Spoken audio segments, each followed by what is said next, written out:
this computer. And I'm on gallery view with you. Great. So I want to take a minute to introduce my very first mentor in the online marketing world, and really my first true mentor when I began to pursue my consulting career. This is Robert Middleton of Action Plan Marketing, and I discovered Robert, I'm going to say, Robert, I know it was 1999. I'm not sure what, it may have been 2000. But I was researching online back in the early days of the internet, what I could do to start and grow my consulting business, just like a lot of our listeners may be doing right this minute. And he had the most informative article on guru.com. And I printed it out and saved it for years. I mean, I may still have a copy of it in my files. It was that valuable to me. So that tells you a lot about a content marketing strategy, doesn't it, Robert? That your content will live for years beyond, without you, beyond you, it goes beyond the walls.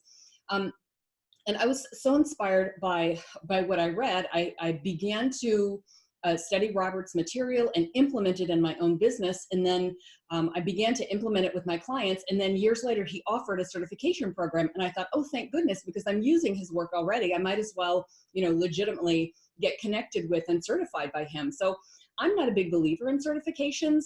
I don't think you need to have any more credentials than you have, as long as you feel confident in what you do and as long as you do a good job for your clients. But his was something that I believed in so much that it's actually the only certification I've ever pursued. And I've never looked back. I've used it with my clients happily. And it's helped me help so many people with it. And before I forget, Robert's programs, materials, everything that I learned from him has been responsible for bringing hundreds of thousands of dollars of revenue into my business, which that as a mentor, that's how it should be. So I'm grateful to him for that. And I so want to honor him and introduce him to you, because he's, there you are with us today, still doing what you do. Hi. So Robert, I want to hear from you a little about how you got started. I mean, that was me leaving my corporate job and going to the internet to say, what am I doing? How do I get started? I didn't know anyone who was a consultant. Right. And who turned around. I mean, actually, I knew one human who was a consultant for my employer, my former employer. So I got some help from her. But beyond that, I didn't know other people who were doing consulting. And so when I went on the internet and I found you, what's your origin story? My origin story, well, I discovered at a certain point in my life that I was unemployable, that I like to do my own thing. I like to work by myself. I didn't like to have bosses. And so one day I said, well, let's try something. And my first thing, I call my company Action Plan Systems, and I developed a time management system and started to do workshops on time management. Great. And then people came to my seminars, and I noticed that the help they needed wasn't so much with time management, but it was with marketing. So I started to jump in and help them with their marketing. Now, I didn't know a hell of a lot back then. This was way back in 1986 or 87 or something like that. I started in 84. So I started to read, and over a period of 10 years, I read more than 500 books on marketing and selling and business and personal growth. And so I just became a sponge. So I used to say, I buy wholesale and I sell retail. I would read something one day and I'd be teaching it to someone the next day. And I've always been kind of a bootstrap kind of guy. But over the years, I developed systems and ideas and plans and models.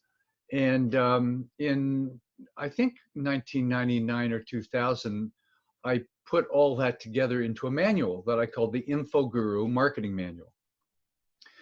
And a couple of years before, I'd gotten online in 1996. Started my email newsletter in 1997 and was writing something every week. And I have now written an article every week for 22 years. Can you believe that? I cannot believe that. I mean, it's amazing. And it's, to have a cornerstone habit like that is so, first of all, it's incredibly rare, but it's like, someone could set their clock by you. You are so consistent and regular with that. every Tuesday morning. So if we'll do the unabashed but low-key promotion, go to my website. You can sign up for it, actionplan.club. Actionplan.club. Yes. Definitely. Well, I mean, one should definitely, if you're a consultant or a coach, you should definitely sign up for his newsletter. First of all, if only to see what it looks like when somebody cranks out material every single week that is interesting, compelling. One of my favorite things about you. Cranks it out? You do crank it out. This is an art form, for God's sake. I spend 27 hours per article. Well, yes. No, The second reason you should go there is because I think what you're so amazing at is synthesizing, like all those books you read. Like, honestly, I don't want to read 500 books on marketing. Yes. I feel like I'm going to go to you and you're going to tell me what I need to know from all of those sources. In some cases, I ever get intrigued by something and I want to go read the original material, but rarely, because honestly, what I love about your philosophy of action plan is like, go implement, for goodness sake. And so what I've found with your stuff is you have these models, the systems that you talked about. I mean, I got the Info Guru manual and I just went and started doing it. And like I said, I started doing it with my clients too. Because it was super simple. And what I love about your writing, this is my third thing I'll say about your writing, is it's very, it is artistic, but it's more like Hemingway than Tolstoy, right? You write simple, clear, and like people talk. And I teach this to my clients. Right, conversational. By the way, here's the manual. Look at that thing. Still have mine is like on a shelf. Around here somewhere. I sold a lot of these, and then, that was really a big thing for my business. And I was in the right place at the right time, and I worked hard, and I was lucky. Way back then, when I got on the internet, I'm telling everybody this day just to give you a reality check. Yeah. There was apparently about 250,000 websites when I started out. Yeah. 10 years later, there were 250 million. And you got to get the enormity of that. That's 1,000 times increase. And then 8 years after that, now in 2020, there's an 8 times increase above that. So compared to where I was 20 years ago, there are 8,000 times more websites. There's 2 billion websites. So now it's a lot harder to be found on the internet. And the thing that I found is we have to do different things than we were doing 10 years ago. Yeah. It's harder to be found on the internet. We have to be, and a lot of us are going back to old networking skills, connecting with people personally more, as opposed to just waiting for the business to come in through our website, which is an interesting thing. Things go in cycles sometimes. Yep. One of the things that I write and talk about a lot is fundamentals, and how we return to fundamentals, and how fundamentals are things that are true, and they're true across media. And so networking, we're making those personal connections, but I might be reaching out and making those personal connections on LinkedIn instead of in the coffee shop or at the chamber meeting. And I think certain fundamentals are eternal. And, these are, again, concepts that you and I worked on way back when. Was like, what are marketing strategies? Like, there is just a handful of things that you do, and these buckets, and you can put everything else into them. And I think, for you, writing has been such a prominent one of those. How are you, since it's not 250,000 anymore, how are you doing, subscriber acquisition and client acquisition in the face of all of the changes and competition right now? Well, I'm still tapping into my list. I mean, people that have been on my list, many people have been on my list for years and years and years. And so I offer programs. The only programs I do now are group programs. I don't work with clients individual. I just find that for groups, they have a synergy to me. So I put out marketing. I say, here's a group, and I do a introductory webinar for the group. And then I talk to people about it, and I fill my programs that way. Great. So, and, that's what I do. Well, to be clear, so you're not doing like advertising on Facebook, and you're not doing all of the hoo-ha, all of the other stuff. You're very specific about what you do, which is you get people on your email list, and then you market to your email list. Yes. So how do you get them on your list? Well, right on the home page of my website, there's a place to sign up. I just make it very clear, and I offer a report. And I created a report recently called Get More Meetings, Land More Clients. Awesome. So this is a big focus of the last group that I've been doing. You know, I'm not really promoting my website probably nearly as much as as I would like to do. It's harder now, you know, and so, but still people, it's out there, people hear it, and I get subscribers every day anyway. Nice. So nevertheless, but Yeah. this whole thing of getting more meetings has been a big breakthrough for a lot of people. It's let me tell you a little story. A few months ago, I read a article called 50 Coffees. And 50 Coffees was an article that said, from a guy that said, anytime I want to have something happen in my business, I call up 50 of my connections and say, I'd like to meet you for coffee for 20 minutes. And in that meeting, we share ideas, insights, resources, and connections. And it always leads me to where I want to go, whether it's through clients or a plan or a strategy or something. And, you know, I'm doing this interview right now because I contacted Samantha through my personal 50 Coffees thing. So, you know, there's, in some ways, when you have a big list and, you know, a lot of people, they know you, but you've never really had a conversation with most of these when you have thousands and thousands of people on a list. So I'm looking through my contacts. I was actually just looking through LinkedIn, and there you were on LinkedIn. Yep. And so I said, hey, Samantha, how you doing? And, you know, it's easier to get meetings than you think. Now, it's harder to get meetings with perfect prospects ready to buy. Yeah. But getting meetings with past clients, close business associates, people like that is not so hard. And those can lead you to, oh, you ought to be talking to so-and-so. That's a person who's a great connector. I know someone that might need your services. And so I started to teach this to people in my class recently. And an amazing thing happened. I'm almost embarrassed to say. People started to get better results in their marketing from anything that I've ever done in 35 years. No kidding. Just by meeting with people, not fancy stuff and long written things and complicated plans, just reaching out. So for instance, a guy who is, you might know him, his name is Al Ritter. He's an amazing guy. He's a 78-year-old marketing management consultant who's also runs triathlons. Oh my gosh. Amazing guy. So he said, Robert, what should I do? I said, well, send an email out to your past clients. So he did, to 11 clients for a new service that he's offering. 6 got back to them within a day or so.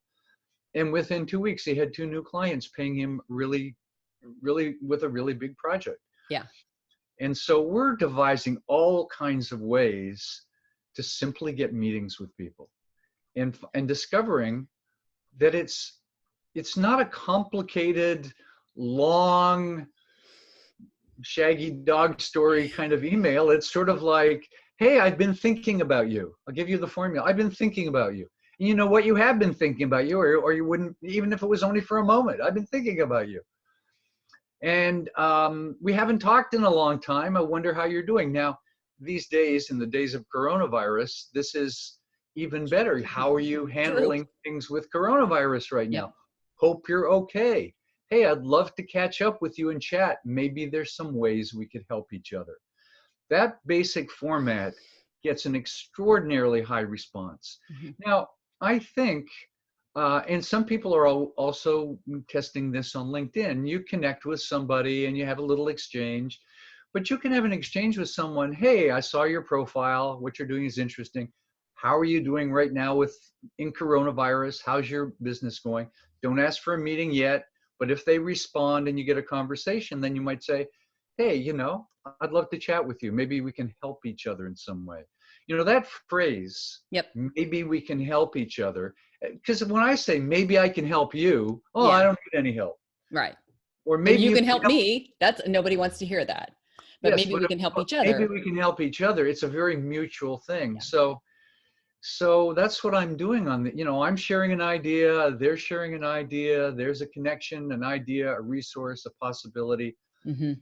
And if you really think of it, the currency of marketing, the currency of business is conversations. No conversations, no business. Now, sometimes those conversations are in a written format, of course. Yeah. And there's conversations back and forth by email and by Facebook and LinkedIn, but it's all conversations. And so ultimately in marketing, we've got to get good at having simple conversations. And if no one will meet with you, your business, it's just dries dead up in the water. Yep. So better to talk to anybody than nobody, because they can say someone else and connect. And the other thing is, I make the joke these days, I'm meeting with a client and I'm sharing some ideas with him, and I always I don't know where the ideas come from, but I've studied so much stuff and done so many things that when the situation is like this, I'd say, I've got an idea for you. And we roll it out. And as I'm doing that, I say, I should do that. I should do that idea sometimes. And I say, the main purpose of meeting for my clients is to get ideas of myself, because I always get new ideas. So I just shared an idea with a client the other day, and I said, oh, why should I do that? And so then I did it. Good. And then the next client I met, I shared the idea with her, and she said, I'm going to do that too. So ideas can become viral person to person. If we get excited about something, if it's a good idea, share it. Here's something you could try. So this 50 coffees idea has become kind of viral. I would suggest you go to Google and put 50 coffees. Mm-hmm. And you can use 50 coffees or FIFTY coffees, because there's actually 2 good articles out there about it. They're both a little different. One's a guy in England, I think. The other guy's in the US. Michael Elling, EHLING, wrote the one, and the other one was by Peter Thompson. Those articles were so catalytic to everybody read it and went, wow, I could do this. It was really exciting. So, obviously it's not the only marketing thing you should do, but I think it should be a big piece of almost any professional service business's marketing strategy. Get more meetings.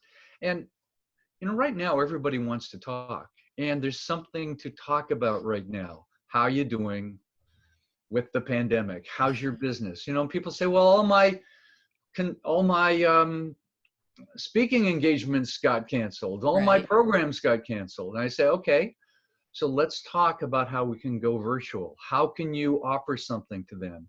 And that stuff is happening. It won't happen like that.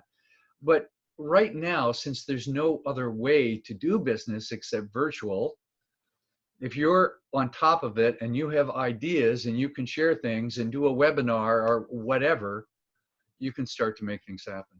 So I started to do these webinars called Going Radically Virtual in the Time of Coronavirus. Last week we had 100 people on the call. Yep. And we talked about what you can do, and we talked about who you need to be right now. Be of service. Yes. Be someone who's an inspiration. Be someone who's trying to uplift things and be a solution. And then people started to share and who they have to be. And it was really inspiring and also really moving. And then we looked at, well, what can you do? What are the different things you can do to connect with people virtually and really get things moving? And it's not just happening with me. You see, how many emails did you get just today about, here's what we're doing with coronavirus. Right. We're putting on this, or we're doing a free this. Yeah. I just got 2 really inspiring ones for webinars that are doing something similar to mine. The only thing is I'm so booked up I can't attend them, but I signed up anyway so I can listen to the recording. I want to know what people are doing right now and how we manage things and how we go through this transition. Right. Because we've got to survive this transition. Mm-hmm. We can't just lay back and say, well, I am screwed. It's all over. Yeah. You got to find a way. This isn't your first crisis in business. I mean, you went through the 2008, 2009 downturn like all the rest of us did. And, possibly after 9/11, there was also a lot of crisis. So when you look at this and you think about the best way for everyone to get through it. You know, there are people out there who have events businesses. There are people out there who have travel related businesses. There are, you know, those who their clients just got freaked out and said, I can't do this anymore. So, so there are extreme cases, and then there are cases like mine where, you know, knock on wood, my business has not really been affected because I have long-term engagements with my clients, and they are working with clients who are still working. And so nothing at this point has changed. I don't know about 2 months from now, we'll see. But I do have the perspective of going through 2008 and 2009, and there was a lot of constriction, and we, you know, here we are today with our businesses. So how do you kind of see this with that kind of long-term perspective? Well, first of all, some businesses are going to get hard hit, and there's no way out of it, except the government has done a bailout for the airline industry and support for the employees. I just talked to listened to the representative for the airline, what do they call them? The flight attendants? Flight attendants. Yeah, I heard her too. Stewardesses anymore, they're flight attendants. Yeah, she was amazing. Oh yeah, did you hear her? Yeah. Yeah, in fighting for the provisions for them. Yeah, and what a person. She's so radiant and so clear and so positive, and man. And so, you know, so that's happening, but I can't do anything about that. So there are industries that are going to get hard hit, no kidding. But there are so many businesses that can do things virtually. So if you can do some, for instance, I'm looking on Facebook the other day to the awarepreneurs, and here's a guy doing exercises with a Coleman cooler. He's taking the Coleman cooler and he's moving around and moving it above his head, and it's called Move Your Junk. Literally. So you're at home, yeah, you have junk around that you can exercise with, and he's doing these short videos, and I saw it and I said, hey, I want you to be on my next webinar and to show what you can do virtually. So this exercise class, and it's one of those things you can see it, and in a nanosecond you get what's going on, and it's fun. It's fun and practical. Somebody using a Coleman cooler. He says, not just that, it's like all kinds of things you can use around your house to exercise. Great. It's just so simple and so brilliant. So that's an creative thing. So a lot of people, now I have friends that are a friend. Well, you know Patrick Summer. I do. Do you? Yes. I think you know Patrick. Yeah. And he's a closest friend of mine, and he's also a coach, a business coach.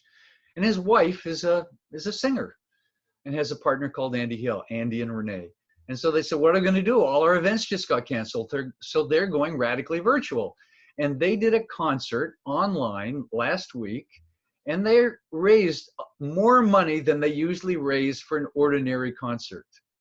So that's what they did.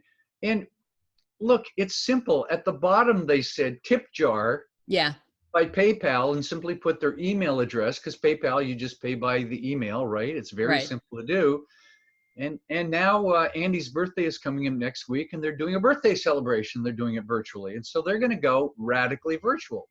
And they used to do house concerts all over the place, and they they're in the LA area. They've done a lot of stuff, and that stuff is closed down, and we don't know how long it'll be closed down. So a lot of musicians are going to figure out how to do this. You know, if you're presenting something, if you're talking to someone, if you're doing workshops. Now, also, there's some new technology that's coming on. You know George Wong? I think you do. Yes, I do. George Wong is now representing a company that does this. It's sort of Zoom on steroids, in which you can go into meeting rooms, can present, and then you click a button and you're around a table, and then it's just 6 of you talking at the table. Yeah. So that's a Zoom feature. You have breakout rooms.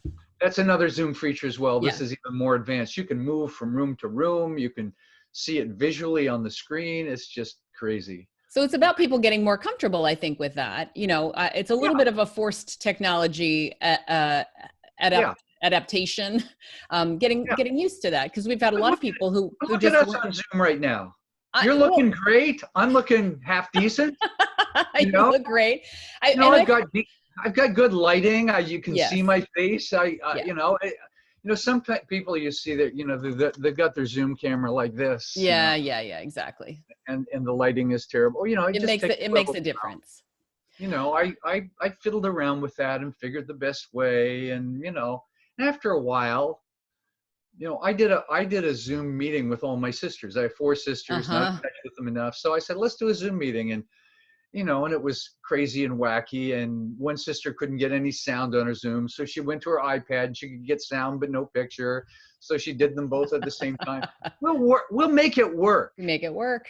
It's not perfect. You will never look like a fashion model on this. It doesn't matter. Well, I think what I hear in the themes of what you're talking about, I mean, I totally hear fundamentals. I have some of my clients who are corporate consultants go into these, ivory towers, and they're teaching things like how to have conversations. So, in some of my other circles, not non-work circles, you will be in meetings where you have a talking stick or a talking rock and you pass it around as you have conversations. And I'm noticing kind of that kind of thing appearing in corporate, where it's like, I feel like a talking stick, it really empowers the person who's talking, but it also sends a message of like, when someone has the rock, you don't talk, which is kind of an important thing to bring in.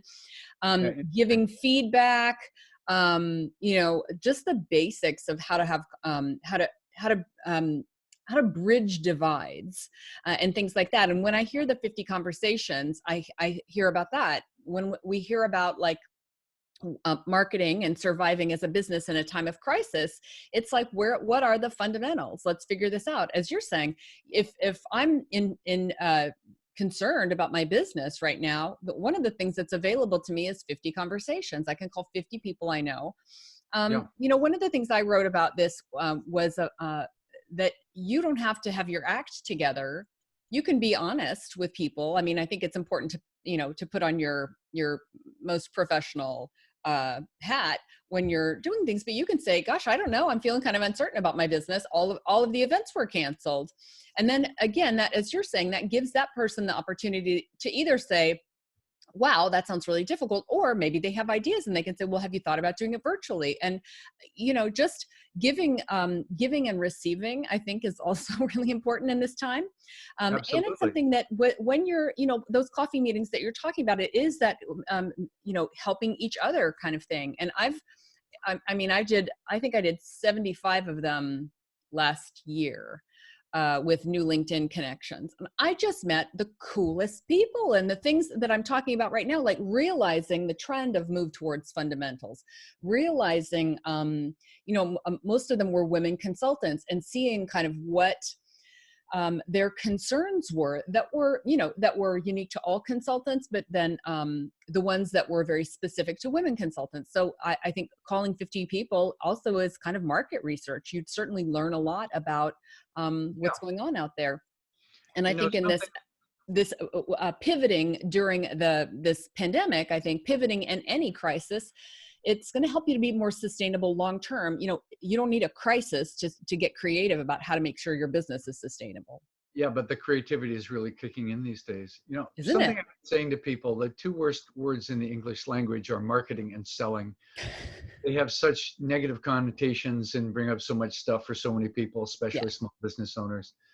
And I suggest we use a new word called building business relationships. That's 3 words, but it's really what it's about. It's connecting people, it's talking with them, it's seeing how they can help you and vice versa, and building a network. When I started my business, I was in San Francisco, and I joined the Chamber of Commerce, and I joined a leads group, and I started putting on events. I was networking guy, I was, this was pre-internet, if you can even imagine that. And I did postcard mailings, and I sent them out, and I invited people to come to my office in downtown San Francisco, where we had a conference room, and we did introductory programs. We did networking lunches.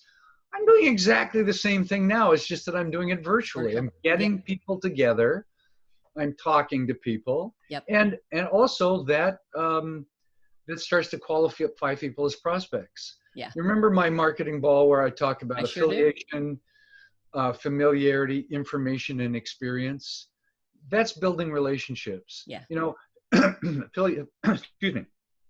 Affiliation is just the people you know in your network, in your organizations, in whatever, people on LinkedIn, all those people you have an affiliation with.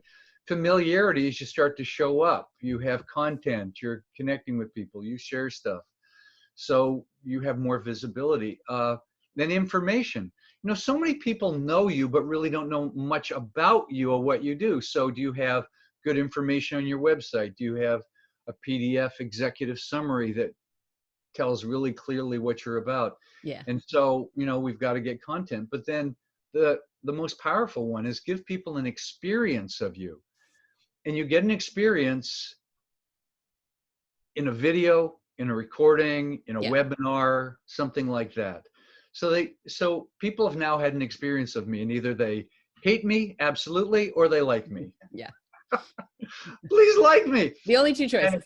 And when you give people an experience and you resonate with someone, then they want to find out more and they get on your list. And, there might be someone that connects with me now that gets on my list or comes to one of my webinars and tells somebody about me, and it just spreads the word. So I think that's an important thing to do now. Find a way to give experiences. And whether you call them webinars, or I called it an online community meeting for coronavirus, the days of coronavirus. I like it. And can I show you this? You'll like this. I'm going to show you my, what I did is I have a background. So there's my background going virtual in a time of coronavirus. I love it. So I started the webinar saying, well, here I am on the moon, which is really great protection from the coronavirus. No virus up here, man, I'm broadcasting to the earth.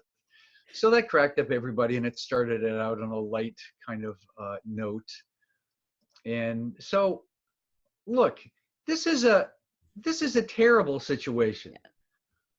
People are getting, and we're only at the beginning of this. We haven't even started it, yeah. Despite what some people in our government are saying, that it's all going to be wonderful in a few weeks. Yeah. Look, I've done the research. You can dig in yourself. It's not. It's going to be going on for a long time. Yeah. But we will find innovative ways to make our businesses work. And look, this is exactly what I want to do. Be interviewed by wonderful people like Samantha, and that gets my word out as well to a whole other group of people. And that's really powerful as well. So, get interviewed, do interviews, meet with people one-on-one, if nothing else. Get a few people together, get your closest associates together, and do a Zoom brainstorming session. What are you doing? What's working? Got some resources. So I think reaching out and connecting is what we've got to do on steroids right now. Yeah. Now, it can be a little exhausting. I was up the other night till 3 o'clock in the morning working on something, and the next day I was useless. You got to sort of pace yourself. There's only so much you can do. But so would you agree? Does that make sense, Samantha? What I love so much about it is, yes, I 100% agree that this is, I would refer again to the fundamentals, that we should always be connecting in business. And what this time has shown us, it's the steroids piece you're talking about. It's like now more than ever. And what I think is so interesting is kind of the paradox of we're forced to go inside. We've all isolated. And so many people are like yearning for that connection. And so I think that when we lived our normal lives where we had all these distractions and things like that, and you have flights and events and things that are kind of pulling you off track, we've had a lot of time to sit at home base and just think about things. And we're feeling that call to connect with other people. We're feeling like, wow, we're all in this together. And exactly. I think that's a fabulous time to reach out. The other thing that I really love about what you said is, coming together with other people who have these ideas. Like one of the things that came to me for this time was to complete things. You're home, you're not distracted. Why don't you complete some stuff that has been lingering and taking a long time to complete? And I thought that's your a great website, thing. like your whatever. Yeah. Exactly. Your website, that new lead magnet or white paper that you wanted to do, or you've always been wanting to do like some LinkedIn outreach. So how about do it now? And what I've been telling people during this time is people are crying out for leadership. They really want to see leadership. And as I was saying earlier, when you were talking about all the marketing books and how you distilled them for your audience, I didn't want to read all that stuff. I wanted to hear it from you. I trust you. Tell me what I need to know. Synthesize these 500 books for me. And nowadays, I think we are looking to our leaders of our audiences. So whether it's, you know, someone is a human resources consultant, maybe someone's a remote work consultant. That's very timely right now. What about culture? My clients who are IT consultants, right now is an amazing time to lead your people. And I'm like, for 100%, be visible. Like, get out there on a daily basis and be visible with a little bit of content or a little bit an email, something. Be visible with your people, and help them with whatever you have. And so I love the idea that you've done webinars, that you're emailing about it, that you're also bringing together smart people to share their ideas with your audience. That to me is leadership of our tribe, and then also for your clients. I've had a couple people who are in various aspects of my life, you know, financial advisors and, you know, other kinds of professionals who haven't said a thing. And I'm like, hello, like my personal trainer has been in touch more than certain other professionals have been. And I'm like, right. I feel like there's a deterrent. People are like, oh, I can't possibly read another COVID-19 email right now. And I'm like, I know, but I want to read the one from you. Yes. You know what I mean? Just because you're sick of it doesn't mean that your people don't want to hear from you. Yes. You know, I send an email to my investment company, and I invest in real estate in the Midwest, multi-unit apartment building, a great company in Santa Cruz here. And I said, I haven't heard from you guys. And she said, you know, we're a little behind, but we're on it. And I got the most amazing freaking email today. Good. That goes into great deal to explain what they're doing. And, you know, and that's the kind of thing they would do. They were just a little behind perhaps, but you know, people do want to hear from you. Yeah. And so what? Not 100% of people are going to jump up and down and call you. Yeah. Don't worry about it. You don't have to get 100% response in marketing, but they'll appreciate it. And look, if you send out emails, make them really personal, make them authentically you. Don't make them cold and impersonal. Maybe even include a little tiny bit of humor. You know, like me being on the moon, stuff like that. That's appropriate right now. Yeah. There is going to be a ridiculous amount of COVID-19 humor coming. There will be movies about this. There will be books written about this. There's all kinds of stuff. There will be comedy acts about this, I promise you. And we have to, that helps, because if we're in doom and gloom, you know, often the first thing I say when somebody gets on a call with me, I say, how you doing with the zombie apocalypse right now? Yeah. I say, you laughed. Right, of course. It's about the closest thing we know to a zombie apocalypse. Oh, it sure is. Yeah. I'm doing quarantine baking, like apparently half of Twitter. So quarantine baking, that's a thing, right? It's totally a thing. It turns out. I thought it was just me. Again, an experience of oneness and what is otherwise a crisis. Yes. Lots of commonality. You know, before we wrap up, I really want to hear, one of my things that I evangelize is about having your own email list, because people kind of, they get it about social media. It's like, I totally need to be on social media. And I'm like, that's their medium and you need to bring them home to you into your list. And so I do have people who have clients and people in my audience who work with very large organizations. And so they're like, well, they're not going to want to hear my emails, or they start a list and they've only got like 75 subscribers. And they feel like, is this really worth it for me to do this? Can you really speak to that? Because I know, I know you're persuasive on this. Well, think of it this way. Being in touch with 75 people is being better than in touch with no people. Really. So you can even call it an exclusive list. You can do this without even having people opt in, because you won't call it a newsletter. You just say, hey, right now, during the time of COVID-19, I thought it would be good to stay in touch. So I'm going to be sending you emails once in a while with resources, ideas, stuff that you can use. And I hope you like this. This might be turned into something regular later on. I don't know.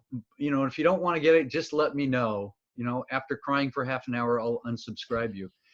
You know, do whatever. Just be in touch. Mm-hmm. And, you know, let me give you another little tip. Don't do an email newsletter with 12-point type that I can't read. do larger type, do more space between it. Somebody sent me, someone that just joined my group sent me a newsletter with a block of text like this. Yep. Wall of text. A wall of text with no paragraph breaks, no bolding to make the, it was like, this is unreadable. So I said, you should send it again because nobody is going to read that. And what he wrote was really good. So format for readability. Don't make them too long and rambly. Find one main message that you want to communicate and communicate and write it. Now, some people, writing is kind of easy for me. I don't know why. I'm just lucky. I always, but some people it's difficult. Look at other people's models and steal their ideas, steal their approach. Now, some you can't. There's an email newsletter called More to That.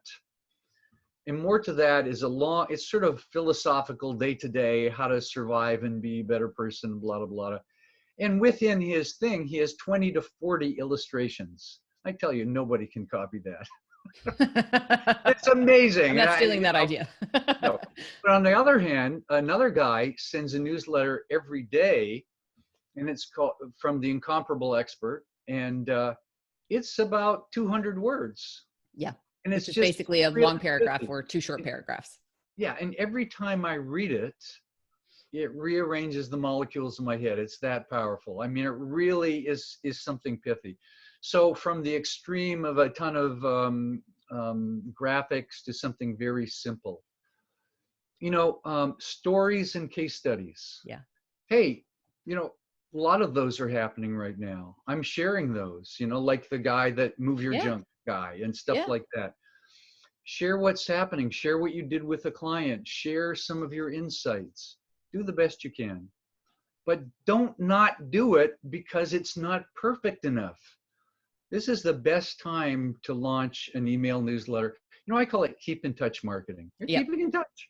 Yes. So, I've gotten so many clients from this newsletter, people that I've been on your newsletter for 8 years. I've never bought anything. And now I'm signing up for your X $1,000 program because I'm ready. Every day. If I hadn't been sending stuff out to people like Samantha and, zillions of other people. Yep. I don't know where I would be in my business. I'd probably live under some rock in San Francisco. I don't know. So but luckily, being in touch, I grew my business. Yeah. Is that enough to give you an idea? I mean, I'm convinced. I'm easy to convince. No, I have the same thing though. It's really amazing. You have somebody and you're like, I'll be sending things out, and I'm not as consistent as you, but I do, I do work hard to mail every week. I sometimes mail twice a week.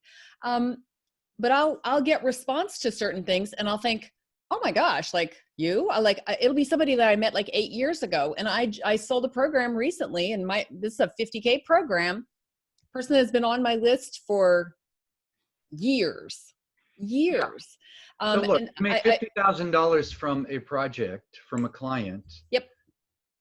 There's no matter how much time it took you to write it, it was worth it. It paid you to do that, to say the least. Absolutely. And this is the thing is like the consistency of like that person knew me, I mean, thoroughly, right? Because he's been reading my stuff for years.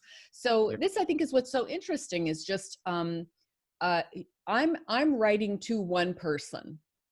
Yes. That's, I think, another thing that's really important is when you write to one person, I'm writing to actually a woman consultant who works in business to business. She's been in business a couple of years. I mean, I'm describing my avatar, right? I can go on and on. Projects are too small, then that's frustrating, really wants to make more money, but is already working as many hours as she can, blah, blah, blah, blah, blah, right? That kind of specifics is who I'm writing to. I know her really well because I've worked with her numerous times. I know a lot of about her business, possibly more than she kind of really intricacies that she might not even understand about her business because she's in the, swimming in it. Who responds to that? A guy. Now, a male consultant who has a lot of those things, those particular qualities, but a few things that are not exactly the same, and yet is a perfect client. What I always think is really important is because to me, an e-zine or a newsletter is such an intimate medium because you're coming into someone's inbox. And I would say, if I hold up my phone, it's like I'm reading it right here. It's, you're really connecting with someone in their home, in their workplace. and reading that, and they're thinking, they're identifying with what you're writing. And that to me is also part of the persuasive power of it, Robert, is you're like, so you're intimately connecting with, and in your case, thousands and thousands of subscribers. Exactly. And so, yeah, the potential for it is great. And, if you have a list of thousands and thousands of people, you can do things you can't with a list of 50 people, obviously. Right. But again, it's better than nothing, and it will grow over time. We want to start perfect. We want it to, it's like I've seen people that have taken forever, a year to get going, and it's like, you can start tomorrow. Just do a distribution list of 10 of your best clients in Gmail. Gmail, you can create lists and you can create labels for those lists or tags, and then you just send it to all those people. Start with that. All right. Later on, get a email management program like Aweber or MailChimp or something like that. You could start with a free version of one of those, even just to kind of learn the ropes. But yeah, exactly. What's most important is to do it. I've always, I love the name Action Plan from the very first time I heard it. And I think what's so important, Robert, is that you have always had a bias for action and implementation, and that you've described your clients. I hear so many success stories from them. I mean, I'm a living success story, but I hear other success stories. One of the things that I thought was really interesting was how many of them, years ago, you had said this, that they have regular workout or physical fitness programs. Can you just talk for a minute about that kind of correlation? A correlation for a fitness program to your marketing program? Well, I remember you saying that some of your most successful clients were what they all had in common was that they would implement the marketing. They also happened to be people who worked out on a regular basis, like had physical fitness programs that they adhered to. Yeah, that's very true. I mean, it comes down to doing simple things in a repeated kind of way. So for instance, my email newsletter, I do it every Monday, and I do something else every Monday. I do not meet clients on Monday. Uh-huh. So I have a day, I'm catching up, I'm doing email, I'm coming up with creative ideas, and I'm writing my email newsletter. And it's almost like I'm not working. It's not hard. And then the other days my calendar is packed. So it's like when you go to the gym, you shouldn't go randomly. You should go Tuesday, Wednesday, or whatever, Monday, Wednesday, and Friday at 6 p.m. And then you don't have to think about it. See, I don't have to think about whether or not I'm going to write something. It's Marketing Monday, newsletter day. It's just, that's what I do on that day. And therefore it's not hard. I open up a document. Sometimes I've been thinking about it and I have some ideas. Sometimes I don't. As we've had this conversation, I'm already thinking of the one for the next Monday, actually, we could talk about. And then by the time I get there, I'm ready to go. And it's true for anything like that. Well, and you also prime your brain to deliver you those ideas on an ongoing basis. And as you're saying, like, you're getting ideas as we're talking. I do the same thing. I'm getting ideas as we're talking. I will, on a video call, I'll make little notes, like on a silly thing like that. And then I'll transcribe those into a document where I track all my blog topics or easy topics or organic post topics, whatever that is. I'll get them in there. And then I rotate that content. I don't know if this is something that you do, but I'll take something that was on my LinkedIn, especially if it performed well, I'll put that in my Facebook group, and then I'll move that onto my personal page. And then if it went really well, I'll send that to my email newsletter. So somebody may see that more than one time.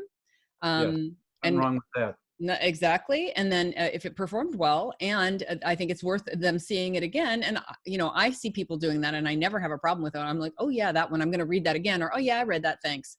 And that, that helps us to make the most of that content, but it also, I'm constantly getting those ideas, tracking those ideas, and then implementing those ideas in some kind of writing form.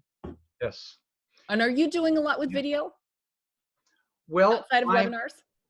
I'm taping my webinars and putting them on YouTube. That's great. That's great. And I'm developing this channel, and we'll don't know how long this will last or what it'll be, but going radically virtual in a time of coronavirus. And it's gaining a certain amount of traction to it. And, I'm not the kind of guy that can sit in front of my computer and record myself and be completely coherent. It's easy to get off track, and and Yeah. I don't like to have a script, but when I'm being interviewed like this, no Yeah. problem. If I'm Yeah. leading a program, so I like live interaction, and Yeah. I think I show up best that way. Yeah. And it's a little less weird than some guy just talking to you. Although some people do that brilliantly. I I'm know. amazed at how good it is. It's a different skill. It's like your gift for writing. Yeah, well, Somebody can sit and talk to the computer. maybe at some time I'll say, Robert, you can do this better than you think. You can't do it, and maybe you should do it, and maybe I'll do a video every Monday as well. I don't know. I have no idea. I like that idea. So one thing at a time. Yeah, exactly. Well, and that's why you get things done. Awesome. Let's see. I would love to hear, your advice for someone who's a consultant who is saying, we're going to get through this. I'm going to be able to grow my business. They're doing, let's say, 250,000, and they're working with, a few perfect clients, a couple who aren't. What's the next best thing for them to look at doing in their business? Well, I think we covered a lot of them. Be in touch with more people, have more conversations, do a webinar, whatever, communicate what's going on, show that you have some real insight into what's happening and that you have a way forward, that kind of thing. But, if this is not a bad time to create a mastermind group of your peers as well. You've got some peers that are doing similar, but not necessarily competitive. Two heads are better than one. You don't want a gigantic group, maybe only 3 or 4, maybe 5 people at the most. And you don't want someone who's a buzzkill kind of guy. Well, I tried that. That is not the guy that you want to be on your thing. You want creative people that can have fun talking together and coming up with ideas and sharing these ideas. That's what I do. I love it. It's an idea economy in so many ways. So whoever has the best idea and runs with it will get results compared to someone with no ideas and is just doing, when I'm seeing emails that aren't mentioning coronavirus, it seems weird. It's sort of like, well, here's a new thing about how to do blah, blah, blah. Yeah. But the context of everything is we're living in a coronavirus world. So we have to say, okay, well, we've got something that takes that into account. Yeah. And you don't have to tell people a lot of stuff they already know. Everybody knows what's going on that's tuned into the news. Right. Some people, I kind of wonder, oh, yes, it's going to be over in 2 weeks. Maybe they're not tuned into the news, but most people are tuned into what's happening. Yeah. I'm only reading and listening 3 hours a day like everybody else. Right. So you don't have to catch them up on all that stuff. It's like, what are you doing innovative right now in this situation? That's what I'm trying to do. That's great. I love those ideas. It was a great recap of what we talked about. And I do think a mastermind is really great because one thing that I have noticed is that a lot of consultants who are in the low to mid 6 figures, one of the things that they struggle with is feeling lonely. And they might not even acknowledge it as that or realize that it's that, but once I see them coming together with others and they have that kind of resonance of like, oh my gosh, you have that too. That's, we're experiencing that it really is good to bring them together. So for just as a reminder, the way to get your emails and to get on your list is to go to actionplan.club. Yes. CLUB. Just scroll down and you'll see the report I'm giving away, get more meetings. Get more meetings, land more clients, and you'll get that report and you'll get on my list and you'll be on my list for the rest of your life until you opt out. and then I'll inform you of the webinars and stuff that I'm doing and stuff like that. And, sounds awesome. Great. Well, it's been so great to talk with you today, Robert. I mean, I get to be just like, I sincerely love talking with you and I sincerely learn things every time and feel excited just about the concrete, specific things that I can go implement. So thank you so much for your time today. And I encourage everyone to go and stay in touch with you. Thank you so much, Samantha. All right. I'll stop my recording.